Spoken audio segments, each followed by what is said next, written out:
Videos देखने के लिए सब्सक्राइब करें जनसत्ता.com, बेल आइकन दबाकर पाएं लेटेस्ट नोटिफिकेशन। कई दशकों पहले एक कहावत मशहूर थी कि अगर आप लखनऊ में कहीं से भी पत्थर फेंकते हैं तो ये नवाब के घर पर गिरेगा। ये नवाब थे वाजिद अली शाह। जी हाँ, वाजिद अली शाह, जिनके बारे में कहा जाता था कि उनकी 300 बेगमें थी। वही वाजिद अली शाह जिनके रंगीन मिजाज के चलते उनका साम्राज्य अंग्रेजों के हाथों में चला गया और सालों तक अलग अलग लोग उनके वंशज होने का दावा करते रहे। ये कहानी है अवध के उसी नवाब और उनके परिवार की, जिनके वंशजों को लेकर चर्चा का बाजार विदेशी मीडिया में भी खूब गर्म रहा। एक बार फिर जब दिल्ली की भूथा इमारत मुचल महल से एक शख्स की मौत की खबर आई तो वाजिद अली शाह और उनके वंशजों का किस्सा फिर से सुर्खियों में आ गया था। ऐसे में इंडियन एक्सप्रेस ने अवध के आखिरी प्रिंस को खोजते हुए उनके परिवार से बातचीत की। उनके परिवार के बारे में बातचीत करते हुए कई रोचक किस्सों के बारे में हमें पता चला, जिस पर हमारी रिपोर्टर नेहा बांका ने एक लंबी चौड़ी दिलचस्प रिपोर्ट लिखी है। तो चलिए इस नवाबी किस्से में हम जानते हैं कि वाजिद अली शाह के वंशज क्या बताते हैं, उनके परिवार के झगड़े और उनकी 300 बेगमों के बारे में। इतिहास में वाजिद अली शाह को अवध के ऐसे नवाब के रूप में याद किया जाता है जो नाच गाने के शौकीन और शतरंज के खिलाड़ी थे। कहा जाता है कि उनकी 300 बेगमें थी और राजकाज में उनकी कोई खास रुचि नहीं थी। बताया तो ये भी जाता है कि कई सारी बेगमों को उन्होंने अपना खर्चा कम करने के लिए ही तलाक दे दिया था। जब नवाब के साम्राज्य का पतन शुरू हुआ तो उस समय उनकी बेगम हजरत महल ने सब कुछ संभाला।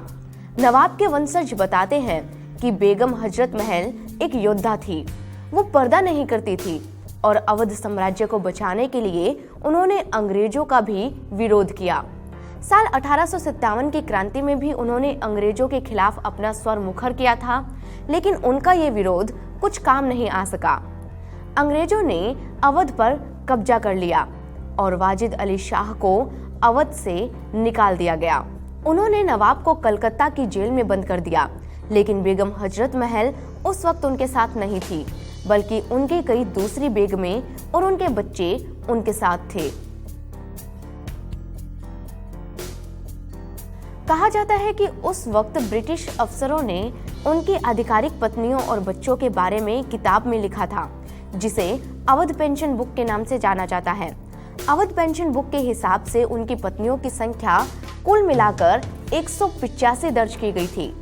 साल 1897 में वाजिद अली शाह के बेटे बिरजिस कद्र, जो कि अवध के आखिरी नवाब थे, उनकी जान जाने के बाद किताब को पब्लिश किया गया। बिरजिस कद्र हजरत महल और नवाब वाजिद अली शाह के बेटे थे। बताया जाता है कि जब अंग्रेजों ने अवध को हड़प लिया तो बेगम हजरत महल ने नेपाल के राजा जंग बहादुर कुंवर राणा के यहाँ पनाह ली, जिन्होंने बदले में बेगम से मोटी रकम वसूल की थी। उस वक्त बेगम हजरत महल ने अपने बेटे बिरजिस कद्र के साथ करीब 2 दशक नेपाल में गुजारे और वहीं काठमांडू में ही हजरत महल ने गुमनामी की जिंदगी जी और अपना दम भी तोड़ दिया था। अब अगर हम बात करें अवध पेंशन बुक की, तो उसमें लिखे गए वाजिद अली शाह के वंशजों को उस वक्त की अंग्रेजी सरकार और आजादी के बाद भारत सरकार से पेंशन मिलने लगी। डॉक्टर कुकुब कद्र, जो कि वाजिद अली शाह के पड़पोते हैं, उनकी बेटी मंजिलात फातिमा ने इंडियन एक्सप्रेस से बातचीत में बताया कि बिरजिस कद्र, जो कि वाजिद अली शाह के बेटे थे, उनके साथ वाजिद अली शाह की दूसरी पत्नियों और बच्चों ने धोखाधड़ी की। उन्होंने उन्हें अपने साथ रहने के लिए कोलकाता बुलाया। ये उनका और ब्रिटिश अधिकारियों का षड्यंत्र था, क्योंकि बिरजिस कद्र नवाब के परिवार के आखिरी उत्तराधिकारी थे।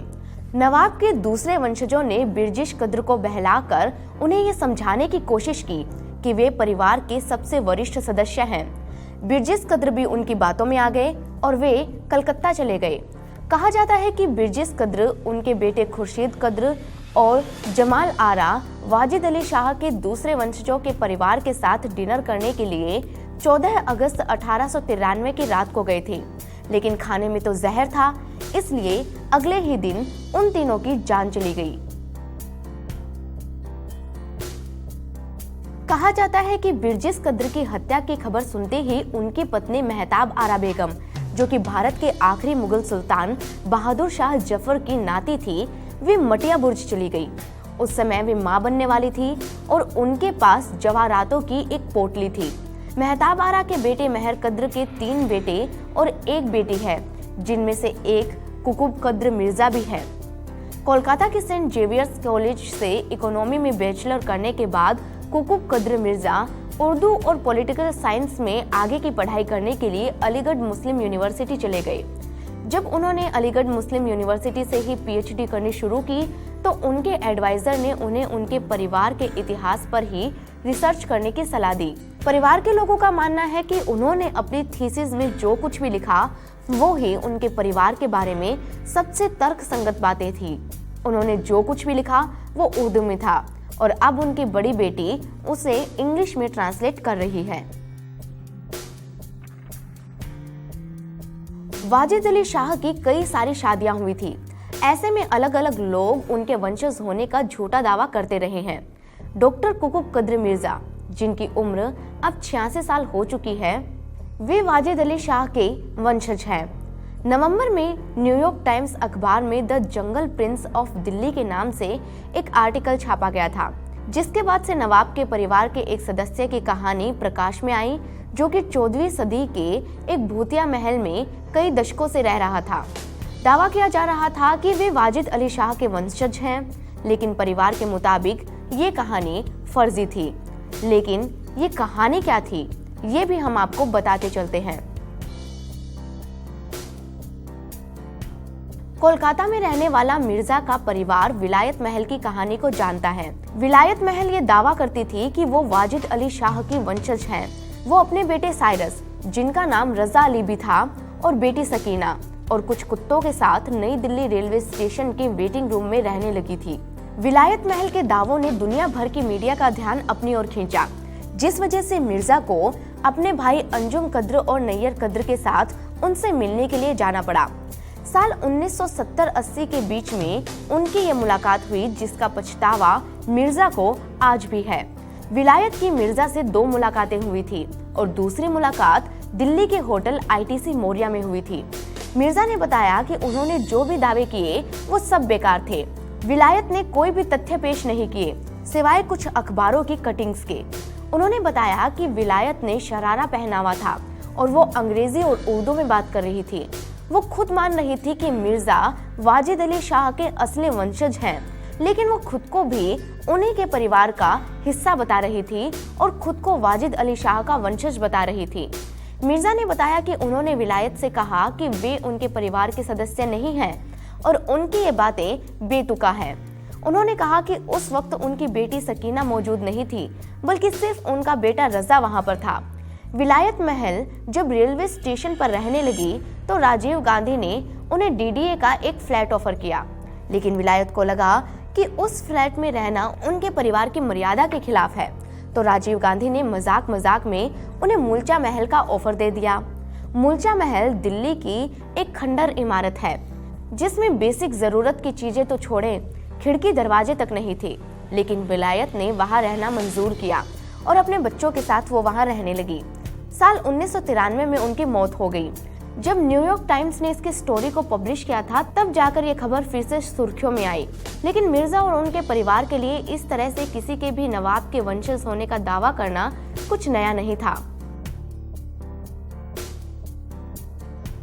वाजिद अली शाह की अगर बात करें तो महान डायरेक्टर सत्यजीत रे ने भी उन पर शतरंज के खिलाड़ी नाम से एक फिल्म बनाई थी, जिसके लिए इतिहास को खंगालने के लिए मिर्जा ने उनकी काफी मदद की थी। दोनों की कई बार बातें और मुलाकातें भी हुई थी। मिर्जा के परिवार के पास आज काफी ज्यादा ऐतिहासिक चीजें तो नहीं हैं, लेकिन उनके पास 2 मोहरें मौजूद हैं, जिनमें से एक बड़ी और एक छोटी है, और उन पर उर्दू और अरेबिक में काफी कुछ लिखा गया है।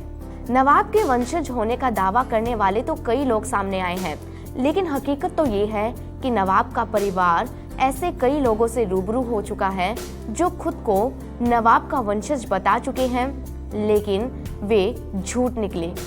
इस कारण उनके असली वंशजों को कई बार परेशानियों का भी सामना करना पड़ा। नवाब के परिवार को लेकर ये थे तमाम नवाबी किस्से जो खुद उनके असली वंशजों ने इंडियन एक्सप्रेस से साझा किए। ये नवाबी किस्से आपको कैसे लगे हमें बताएं और इसी तरह के दूसरे पुराने किस्से सुनने के लिए आप बने रहें जनसत्ता के साथ।